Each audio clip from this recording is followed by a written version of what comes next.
Women who are trying to escape are often referred here. Protective group, can I help you? A secret address where a team of former cops operate a private security company, disrupting abusive surveillance.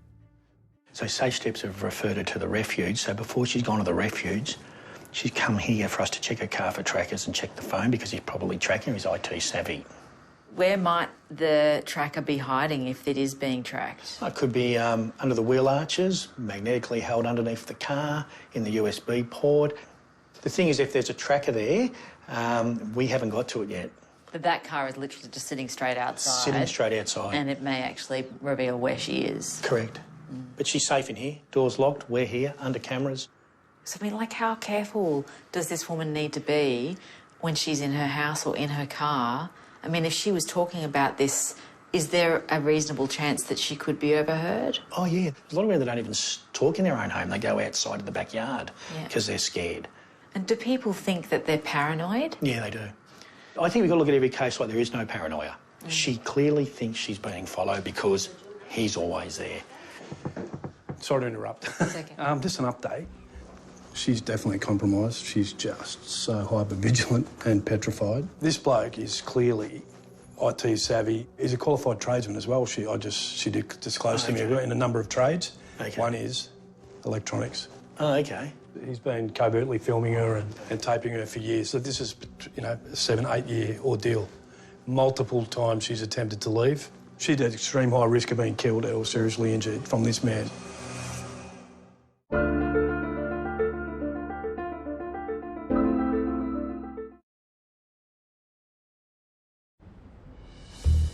With the woman safely in the building, risk manager Nick Shaw can sweep her car for tracking devices, which would allow her ex-partner to follow her straight to a refuge.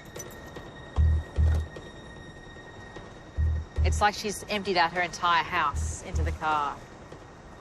I mean, the whole thing's just filled with bags and clothes, and it looks like it's happened in a real hurry. It's pretty tricky when the whole car is loaded for you to be looking for this stuff.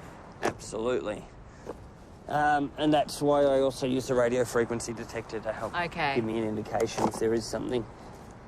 So waving this over a car can be really helpful if the car's been driven recently. And this will look between certain frequency threshold, which is what these tracking devices operate on.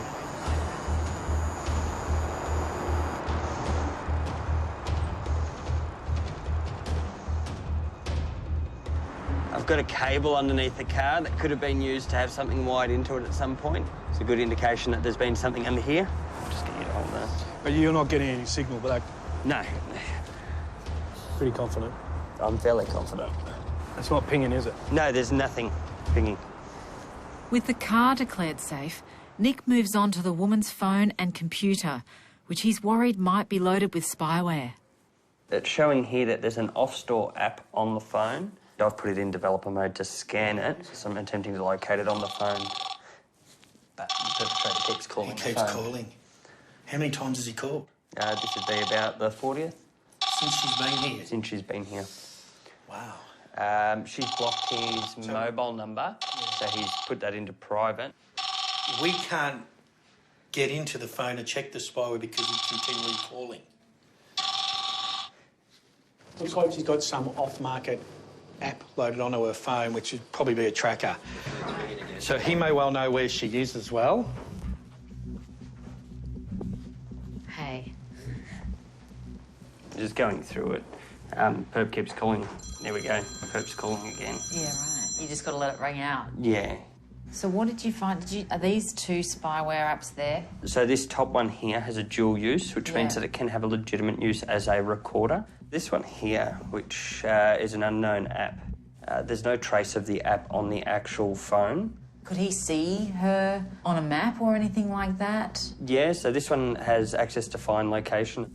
So that would potentially give him the exact GPS coordinates because of how well that this has been put on to the phone. The best thing that we can do is to actually just replace the phone.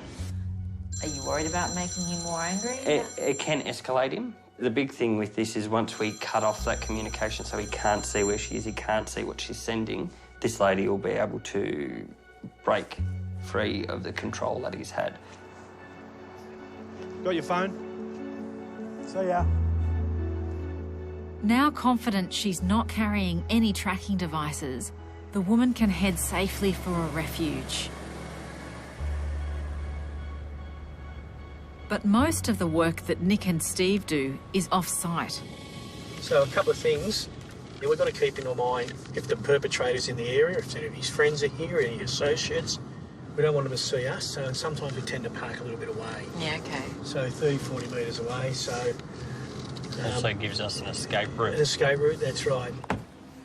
They travel to houses across the city where they suspect victims are being bugged or monitored within their own homes.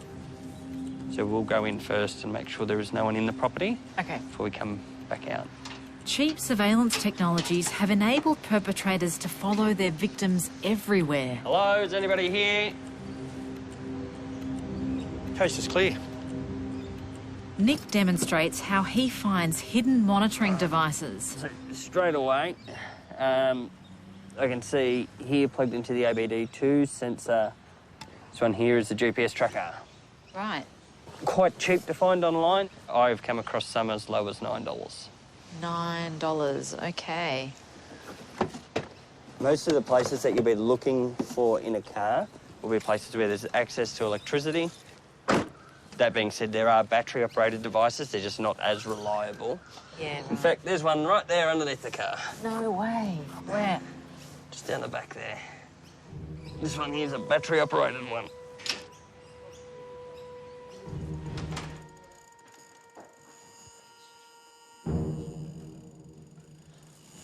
Here I'm getting a strong detection.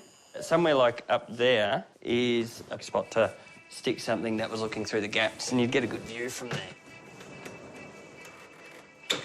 Oh. What we have here is actually a miniature camera.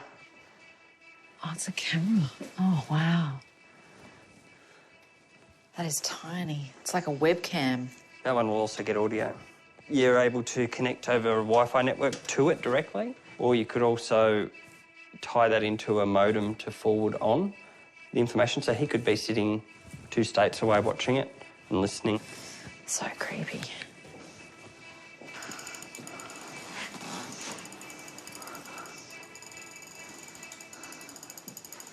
I'm getting a detection, and this one's a substantial detection.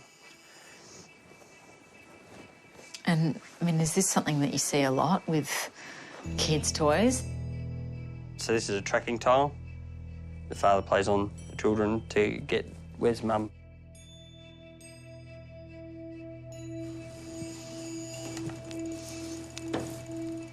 Even before it's detected, I can see one up there. No way. There's what looks like a Phillips head screw, but it's out of place in a vent sitting there. It's not uncommon to see cameras hidden in them and listening devices as well. In the kids' room? Yeah.